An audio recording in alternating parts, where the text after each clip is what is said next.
Hey guys, it's Ollie from Rad Season. Welcome to the Rad Season show. I'm super excited to be joined today by the founder of Ticket to Ride and Wavelength Media, Linley Lewis. Linley, how are you, man? Good, Ollie. Thanks. Nice. Thanks for having me on. Thanks for coming on. Whereabouts are you? You look like you're in your office. Yeah, in our office. We everyone kind of works from everywhere really these days, but we got a base in Exeter, which is where I live. Okay. Moved out here, good lifestyle place. So yeah, I've been here for 6 or 7 years, and we got an office down by the water, which is great. Nice, man. And everything's kind of opening up there now, or has been for a while? In Exeter in general, or just in sort of like work-wise and everything. So I find it in the office it's busy now. I mean, it's different, isn't it? You know, I'm sure it's probably the same with you, but we used to have probably, I don't know, 12 to 16 people in on a daily basis. And now that goes to anything from 2 to 16. And sometimes people are in, sometimes people aren't in. But when you're in, you still have to do these video calls. So you got the team environment, but you need multiple rooms. It's just sort of changing and transitioning. We found that we've always been kind of embracing a bit of the remote work anyway, just because of the nature of how we do it. People were always overseas, and we wanted people to travel. You know, we're a travel background, so whether it's touching base with people in Maribel, Sri Lanka, South Africa, we're always doing that remote work stuff. So it's not been too much of a change, but I do miss having a buzzing team, but just like a buzzing work environment. And I think that people being shoulder to shoulder in a room, there's still no substitute for that. But what it does enable us to do is just bring in a lot of different people, and that's cool. Access to people is great. So things office wise, things are opening up. I've been kind of working in it as much as possible, really get me out of the house. I've got 3 kids, so distractions. In a quiet time. Yeah, exactly. Come here to chill out. Cool. Well, man, I'd love to take it back to the beginning, if that's all right, and sort of curious to see like how you got into, I guess, action sports, and where you grew up and sort of what you started doing sports-wise initially. Yeah, I know, it's funny, isn't it? It's going back a while now. So I guess obviously started Ticket to Ride in 2005, which was running surf tours. And I only really, like, my first touch points to surfing, I guess, were like a lot of people was sort of on the family holiday down to Cornwall, bodyboarding and just being in the sea and I realized from when I first did that I really enjoyed it.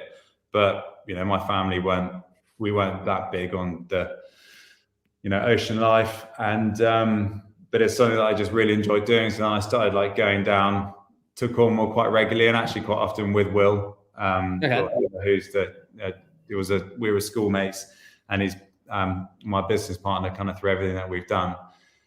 And so alongside that, and then obviously just kind of ski trips were happening a little bit as a kid. Again, my family weren't that into it, but I'd tag along with mates and join the school ski trip or whatever it was. And I don't know, I always just enjoyed that side of things as quite a sporty guy, and just really enjoyed all of that. And was always keen to take a gap year. That was something that I was always planning to do before going to university. And just seemed like a good opportunity to go off, get around the world ticket, which a lot of people were doing. But we've just worked out, I think I watched Endless Summer 2 when that came out, and that was just my sort of education piece. I was like, just got to do that trip, just to basically do it. Did you follow some of the stops, or did you like? Pretty much, yeah. So Will and I, but I remember it clearly. It was, walk into the SGA travel branch, talk through an itinerary with someone. We had the old Storm Rider guide, and just talk through this trip, which was South Africa, Australia, New Zealand, and Central America, fly into Costa Rica and fly out of Mexico. Mm-hmm. We grafted, fully self-funded that, working for about sort of 4 or 5 months, doing all the shit jobs you can find. And then traveled for about 8 months, bought all the surf equipment when I landed in South Africa, and just went to all the kind of main surf spots and tried to get good at surfing. And it was just the most amazing trip. But and by the time we finished, we could both surf pretty well. And Will could already surf a bit when he started, and I couldn't really. And it was amazing how long it took me to be able to surf. You know, to like be in a position when you're like go out back, going left or right, doing bottom turns, top turns on a shortboard. That journey to me was really hard to break down. How do you get to that level?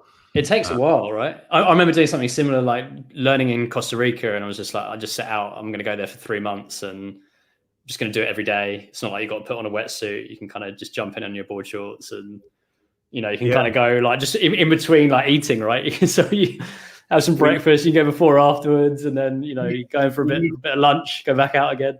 Yeah, and you need that. And you need to because if you go skiing or you go snowboarding, you know, day one, you're struggling, you're falling over a lot.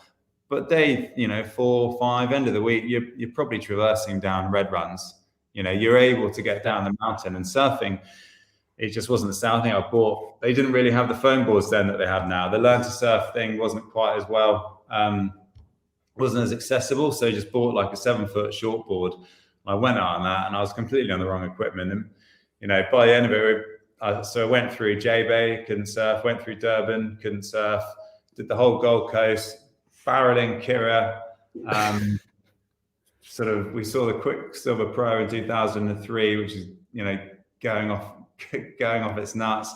And we would go out and surf, and all I would do was just get out back. It's like barreling Kira. I would get through it, and I just sit in. I don't know if you surfed on the Gold Coast, but the rip current mental, and I was just getting pulled like 2 kilometers down the coast, and couldn't surf, but was learning about it all. And finally, it clicked when we were in New Zealand, and then traveling around Central America was amazing. And when I came back, I could surf, and could surf all right, because that's the thing as well. You know, you got to keep at it. So by doing it for 8 months back to back,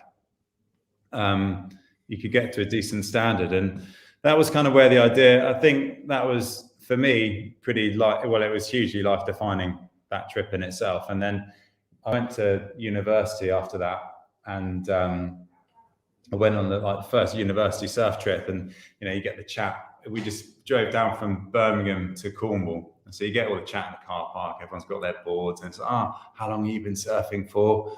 Someone goes, I was surfing all my life. And I was like, I've only really been surfing for about a year. And you get in the water, and no one else was actually really surfing. They're all going out on these big mini mounts. They couldn't really catch waves. And I was able to go out on my shortboard, and I could surf properly. And everyone was like, how have you only been doing it for a year? How are you already at that standard? And I was like, well, quite a lot of you did gap years. Why did you not just get good at surfing? Clearly you like it. And they were like, I wasted mine, really. I went off and drinking. Just went around the bars in Thailand. And the idea for Ticket to Ride didn't drop then, but I just felt like I'd really used the time well. Yeah. And had a really good, you know, just a really good experience, just a really good traveling experience. And it was then really that I realized just how good surfing is, how well it works with traveling and just life in general, really. So that was, for me, age 19. That was when it properly hit home. Yeah. And you were studying economics, and what wasn't like part of your course, you had to come up with a business plan for, I guess a startup. Yeah, it was actually, by the time that came around, I was pretty disengaged with the course, to be honest. I signed up for it because I'd done it as an A-level. It was actually my weakest A-level. And the course was just really mathematical, and it wasn't me at all. And I actually, in the third year, I was just looking at different ways to kind of navigate any interest points. And you were able to take a module from a different degree. So I'd had the idea for Ticket to Ride, and I realized that I could take the module of the business plan. It was actually a business course. So I swapped it out so that I could write the business plan as part of my final year degree. So I managed to write, and it was amazing. I just remember getting into the library. You kind of burn the midnight oil, headphones on, probably Jack Johnson, playing through the old one of those little iPod minis, good old retro thing, and just write pages and pages and pages of ideas, which ultimately was this. I just wanted to work out if it was viable or not, but a 10-week trip, taking people from Cape Town around to Durban, getting them involved in surfing, getting them involved in community projects, doing the whole coastline, and then qualifying as surf instructor and surf lifesaving at the end. I think the university hadn't quite seen a business plan like it. But that was sort of where I was able to really study whether or not it was a viable idea, I suppose. Yeah. And then when you left, were you just like, you just speak to Will and you think, like, we're going to go ahead and we're going to do this? And yeah, it was quite, I was always, so that was in the third year of university. It was actually like at the start of the second year that the idea the penny sort of dropped that actually there might be a program here. There might be a sellable, a sellable product. And so Will and I have been talking about it quite a bit. And then I think as university finished, none of us had clearly worked out what we wanted to do outside of maybe just doing something. So It was all quite relaxed. We had this business plan that we'd written. We headed off and we're like, right, if we're going to do this, we need to work as surf instructors. So we went off and did our start of the summer holidays, went off and did our surf instructor, surf lifesaving courses down in Cornwall with Harlan Surf School, and then worked there for the whole summer. And for us, that was quite fun because everyone else had gone off, and I did economics. All my mates went and joined, financial grad schemes in the city and this and that. And we were down in Cornwall, living in caravans, working as surf instructors. So we felt like we were kind of winning a little bit at that stage. And then at the end of that, we were like, right, if we're going to do this, we need to get out to South Africa. And we need to kind of just, I don't know, we were aware that people book trips like that quite a long way in advance. So we then just booked this trip out to South Africa for that September to December. Before we left, we drafted up a brochure, which we designed, which kind of laid out the idea, but with a brand, with the Ticket to Ride brand. We sent it off to a load of schools before we had anything to sell, but we just said this is going to be an option. We really focused on that gap year thing at the beginning, and then we went off round to South Africa and booked the flight into Cape Town, booked the flight out of Durban, and then just kind of had to just make the contacts on the ground in Cape Town. We knew the route, but we didn't know the people. So then we just had to kind of. How was that? Yeah, it was quite. Because our own experiences were us as 19-year-olds, and we obviously weren't much older. We were 21 or 22, but a bit wiser maybe. We did manage to fall on our feet a little bit because we got in touch with the then BSA, the British Surfing Association, and said we want to go and run this program in South Africa. And they said, "Oh, well, actually, we're just selling the BSA program, the BSA Level 1 Surf Instructor syllabus to the South African Surfing Association. So you might want to check those guys." So we went in to meet this guy. His name's Paul Berta, and him and his son Dean were implementing the program around South Africa. So we sort of messed around for about a week, not really making any progress, and then we met up with Paul, and he just completely unlocked the whole itinerary for us, really.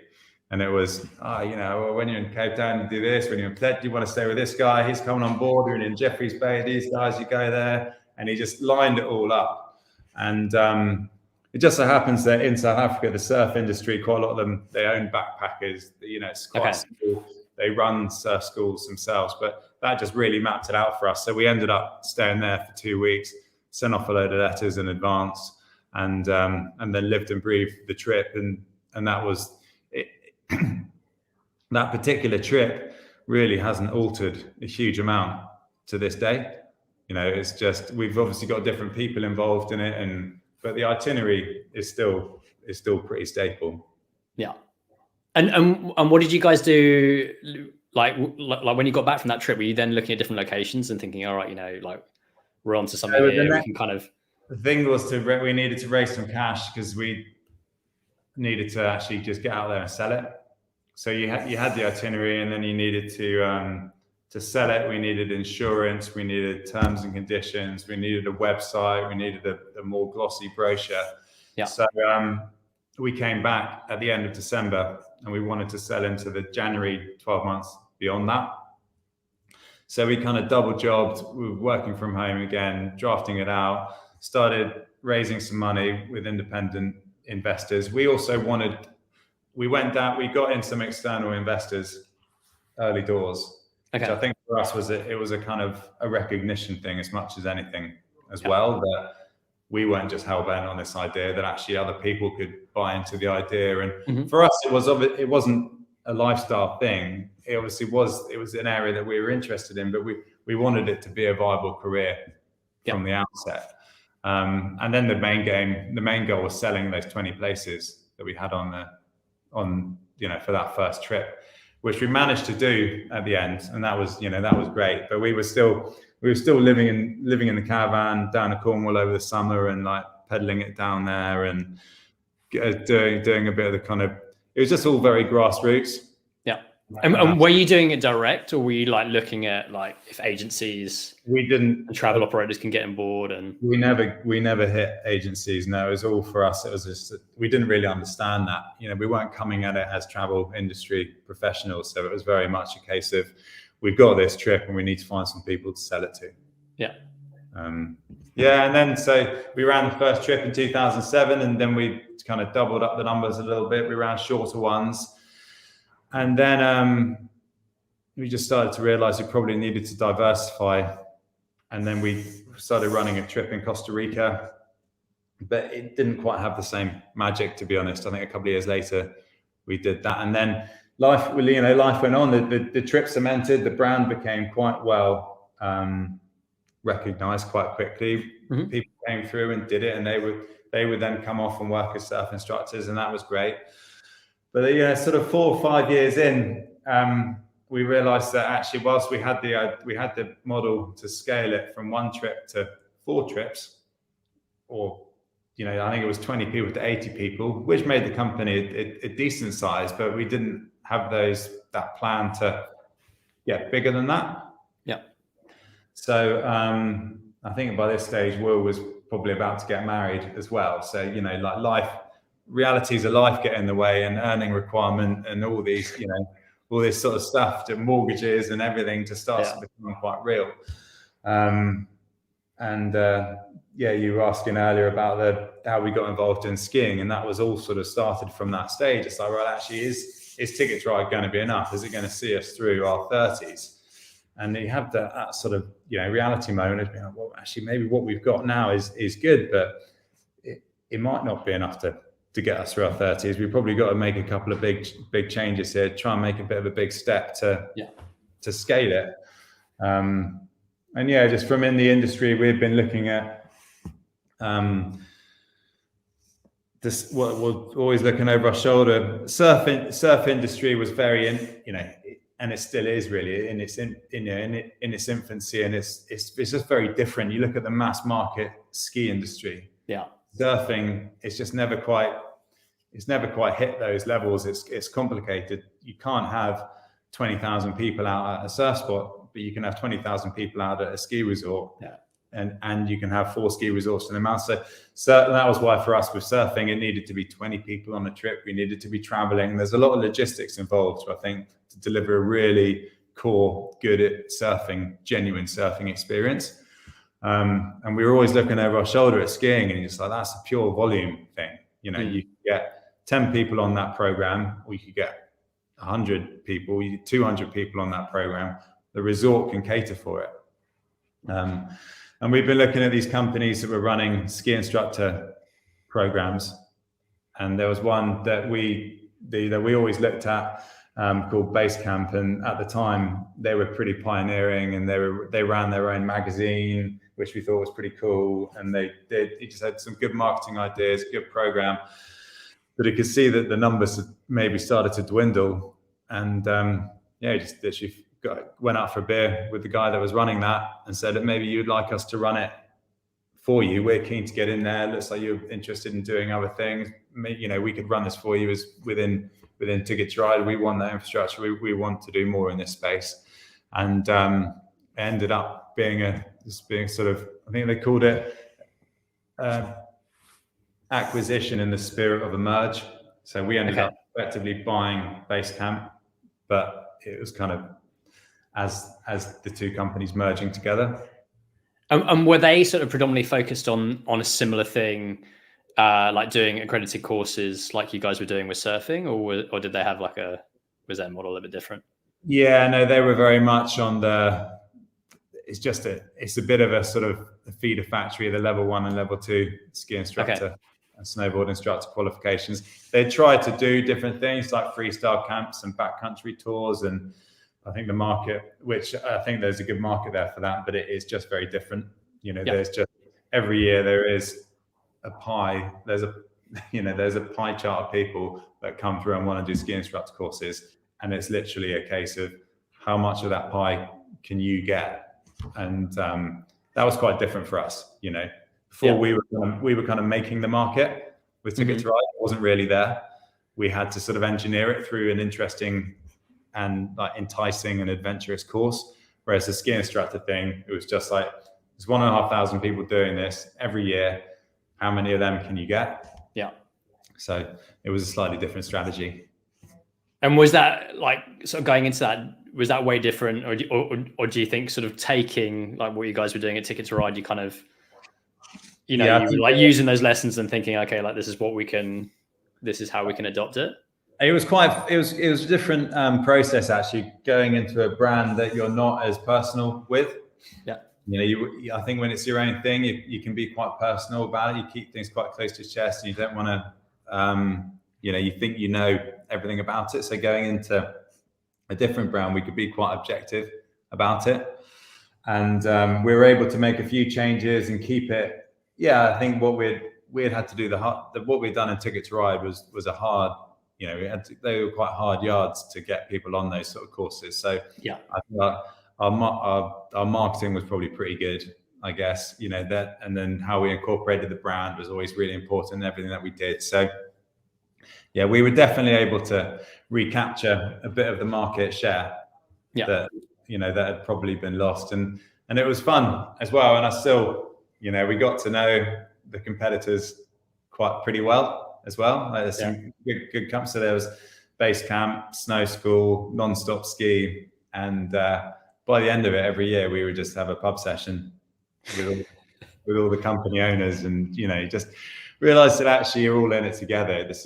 You might as well be friends through it rather than just. And it's pretty small industry on the grand scheme of things, right? It's not absolutely, yeah.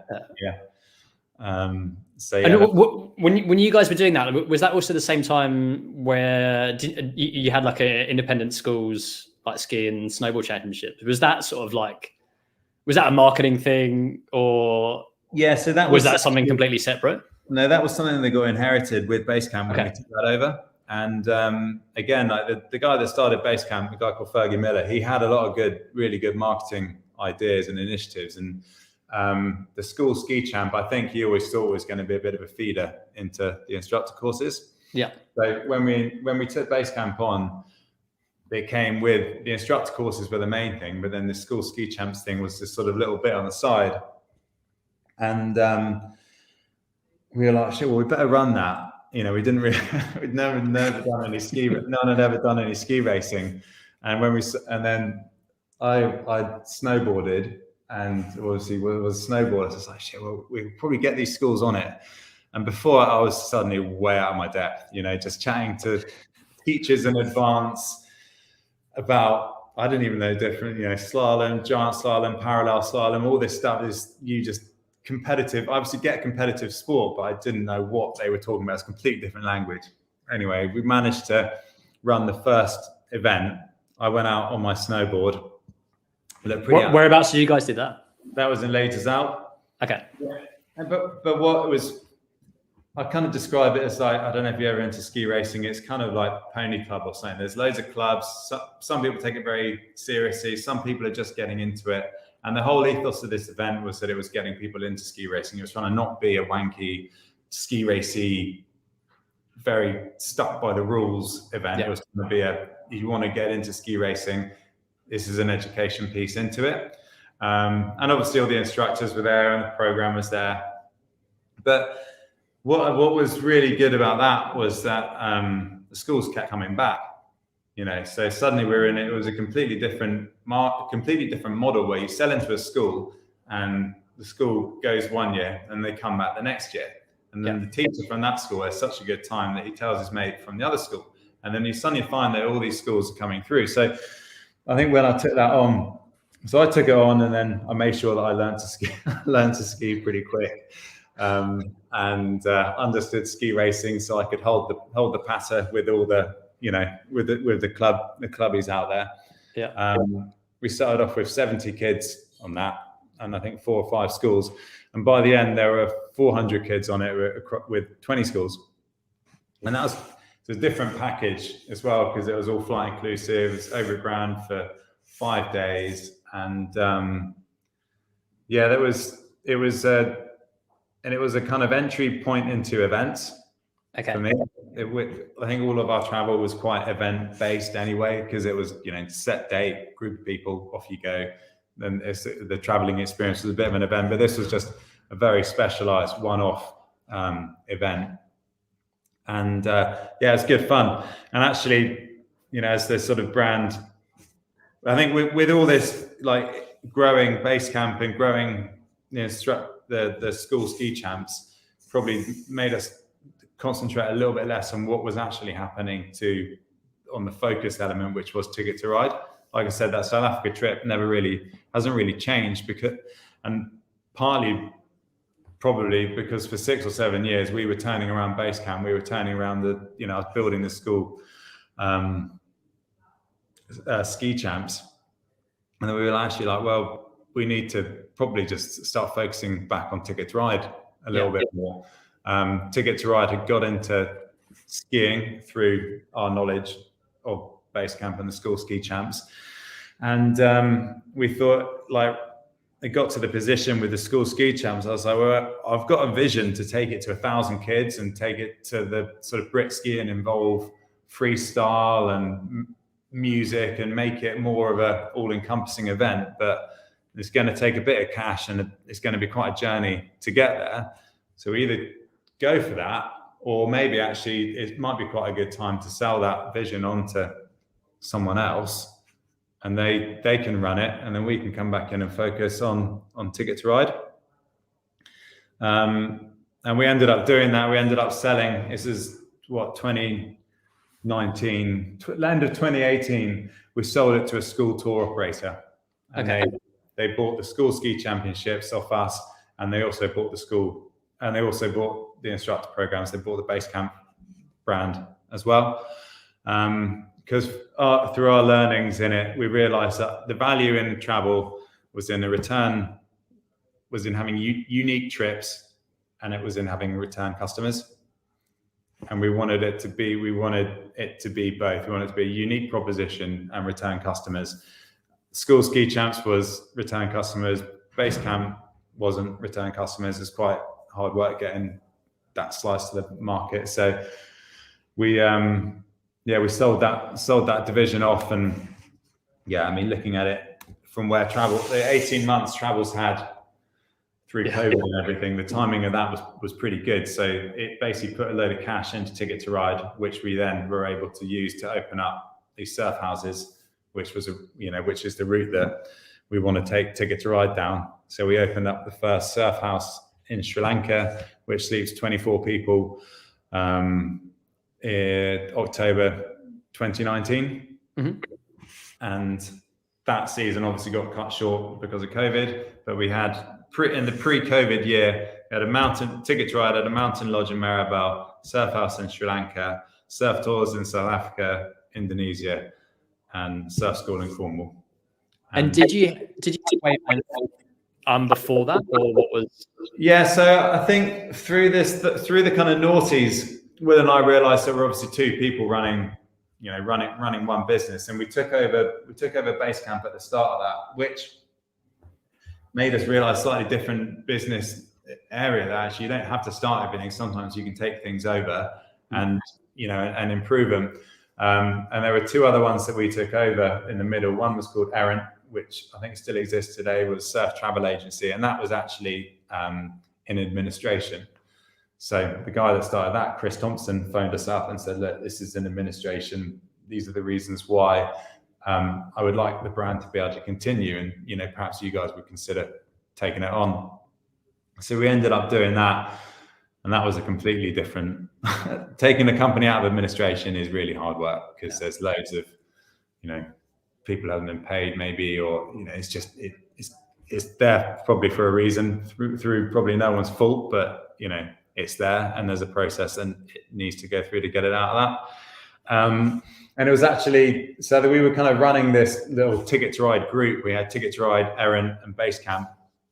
And then one day this sales rep from Wavelength came in, and Will had this is sort of 19-year-old sort of sales agent guy. And Will thought he had this really buzzing chat with him about, we'll do this social campaign, we'll do this, we'll do that. And the guy left. He said, sounds brilliant. I'll just get sign off from my directors. Email back in and says, sorry, it's got to be, we can't do any of the other stuff, but we can do a page ad. And we were in the magazine. And at the time, we were just like, if that's what they're thinking, this magazine is just going to completely die. Like, what we're lining up should be pretty bread and butter stuff. So Will said, well, we're not up for the page ad, thanks, but ask your directors if they would like to sell us the magazine. And it was currently owned by a company called Wild Bunch Media, who ran a running, and I think either 2 running magazines or like a running triathlon magazine or something. And Wavelength basically they had just stripped everything out of Wavelength. They had Tim Nunn on as editor, sort of sitting out on the side, who just got paid a fee to do every magazine. And that was it. It had no website, it had no social presence. And this isn't that long ago, it's like 2014. So they came back and said, yeah, okay, let's have a chat. So we then sort of managed to get Tim Nunn on board, managed to strike a deal with the previous company, managed to get the Wavelength community on board, kind of outline the journey, and we did a crowdfunding thing, kind of save Wavelength, let's get back into the surf industry. And that was how that happened. And then Will and I kind of split our time then. So I focused on Ticket to Ride, and he focused more on Wavelength. Okay. And then that's sort of like, well, I guess, so you were then focusing on the tours, building out the Ticket to Ride houses, and then having Wavelength as well. And then sort of come, I guess 18 months ago, was that like, what did you do? I mean, like, was that, did you have to sort of shut? Yeah, we had to shut everything down. We had to shut everything quite quickly as well. I've got the old national timing and show the latest.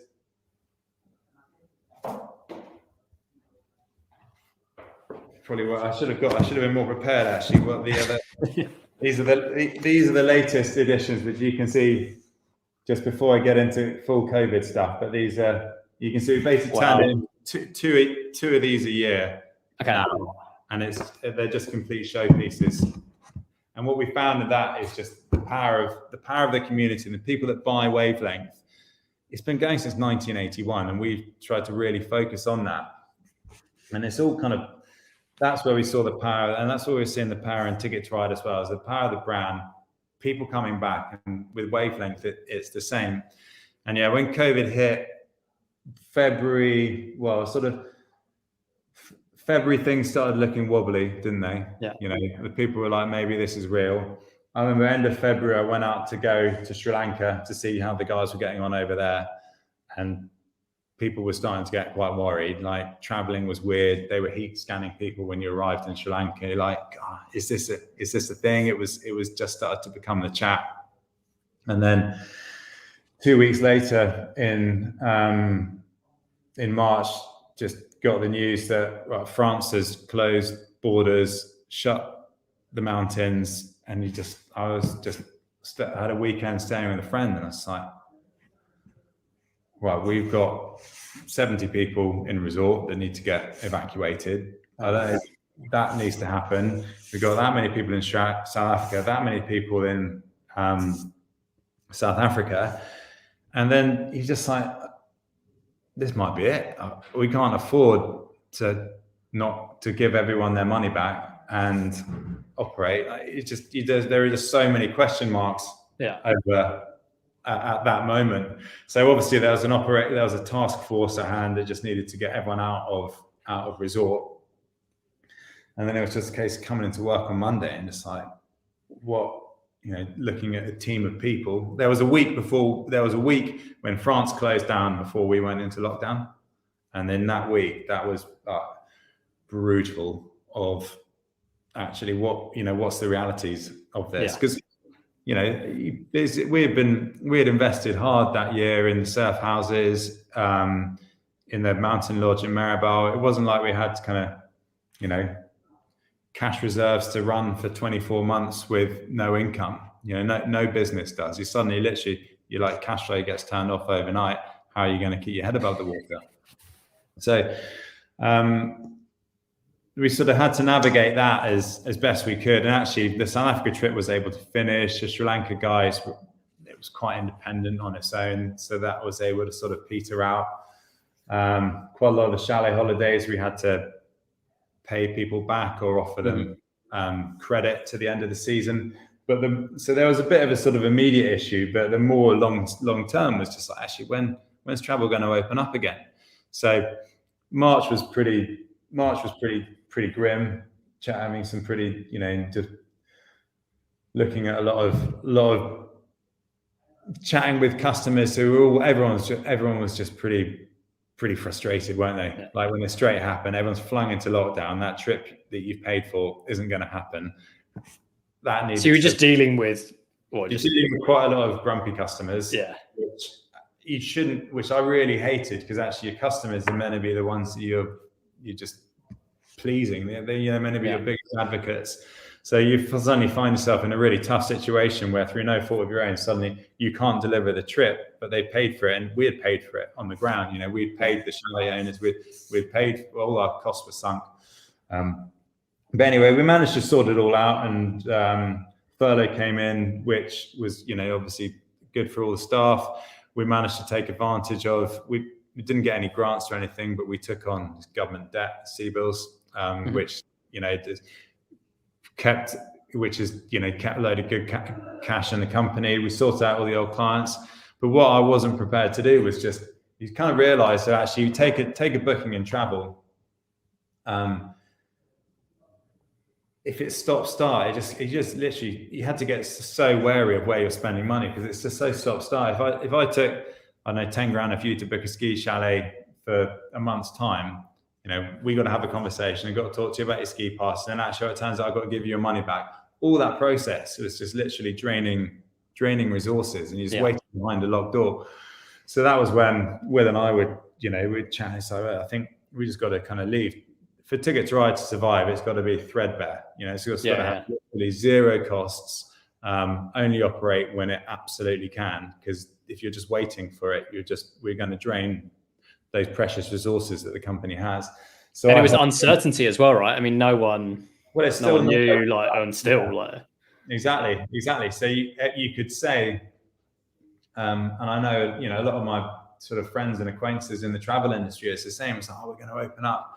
We're hoping we'll be open next month. We're starting to take bookings. And actually, by taking bookings, they ended up kind of laying their own grave, because you're taking bookings, you're refunding, you're taking bookings, you're refunding, you're playing around with people's cash, you're spending a lot of, you're paying someone to take the bookings and then refund people. It's a completely negative economy. So we were able, from the diversity that we had, I was able just to jump in Wavelength, which had to make its own changes as well. Like suddenly shops weren't open, so we had the new mag going to print. So we thought, well, there's no point paying all this money to produce all these mags and then go onto the news stand. No point sending them to WH Smith if WH Smith is shut. So we cut that then and went straight to subscribers, and we just delivered only through mailbox, and we're like, okay, well, let's focus on the subscription. So that was kind of, I came in to concentrate on that bit. And then we had done these cinema tours driving surf movies around the UK. And we took Heavy Water, which was like a drive-through cinema tour, right? Well, no, or was that that was afterwards? Just like in a London cinema, we would take a surf movie and take it on tour. Okay. That was just in a general cinema house, but that was like the first. We realised that people within Wavelength like going to surf cinema. They enjoy surf culture, and well, it was Will's younger brother Guy. He was like, well, the Boardmasters isn't going to be happening. There's this field then that's now available. We should do a drive-in cinema. Drive-ins are a thing. So we were like, okay, let's go for it. We knew that Newquay, which is kind of there, they seem to buy pretty well into what Wavelength does. So we knew there's probably a good audience there for it.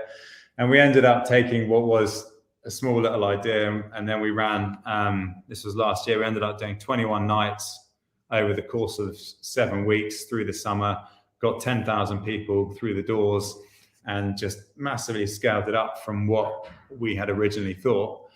And we're like, God, that was great. Like Wavelength and events, these two, the two go hand in hand. So that gave me, on a personal level, just a good focus, just to suddenly shift and be focused on that. But suddenly given Wavelength a completely different element as well. Yeah. So we've just completed now the second drive-in cinema series. We've got the license for an event for called a music festival in North Devon for May next year. Oh, nice. Up on Woolacombe Down, which is called the Spring Classic. Live music, ride culture, and van life. Sort of realised that, surfing and vans in the UK go hand in hand, don't they? But we have about 40% of the customers at the drive-in are all in vans. It's like we just got to do a surf and van surf and van festival. That's it. It's just so, it is just, don't have to redefine that at all. It's pretty popular. And in North Devon, we got that lined up. And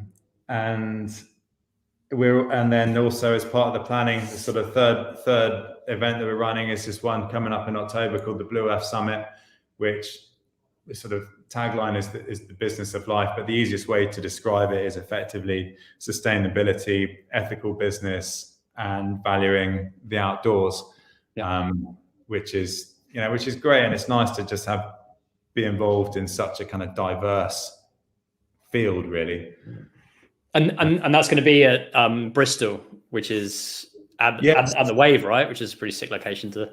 Yeah, no, well, it's 2 days, and day one is at what's a nightclub pretty notorious nightclub in Bristol called Motion, the Marble Factory, and we're taking over the whole venue in the day, and we're turning that into a sort of conference center. But obviously, it's not like an international conference center or anything. It's quite an industrial style vibe, but it's keynotes, workshops, and seminars, panel discussions. We've got live pitching going on. We've got a little exhibition floor. So there's 3 rooms in there. So you've got a sort of keynote area of 600 people, workshop and kind of panel stage, which can have 300 people. There's a little outdoor area. So that's day one. So that's very kind of talk-rich education piece.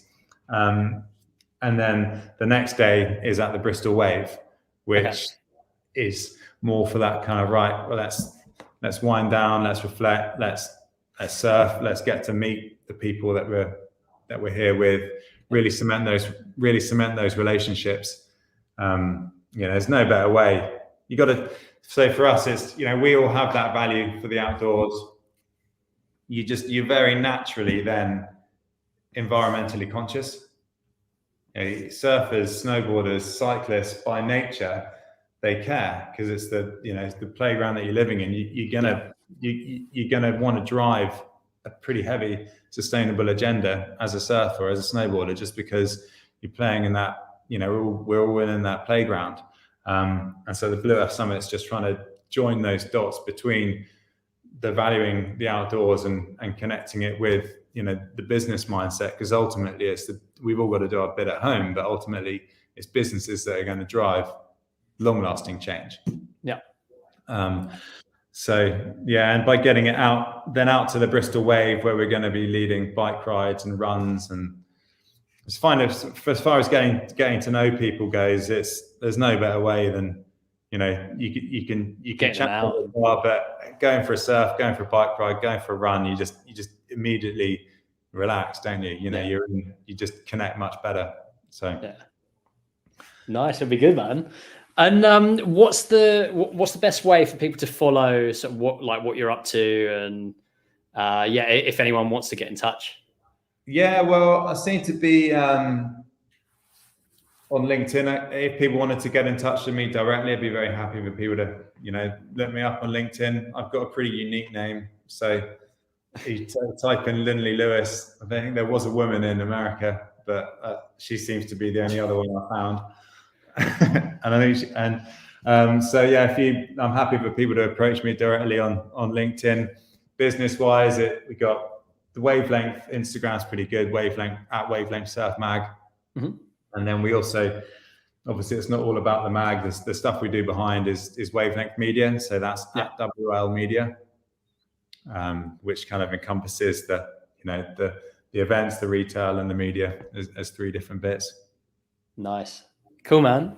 Linley, thanks so much for your time. It's been really interesting hearing the whole story with Ticket to Ride and how everything's kind of evolved. And yeah, good luck with the summit when that happens. And yeah, we'll definitely be keeping an eye out for Wavelength and everything that you guys are working on there. Yeah, well, we're hoping to open up at Sri Lanka again in October. So, you know, fingers crossed travel comes back as well. But yeah. Thanks for having me on, Ollie. It's been great. Good to talk through it all, and I hope people have enjoyed listening. Thanks, man. Cheers. See ya.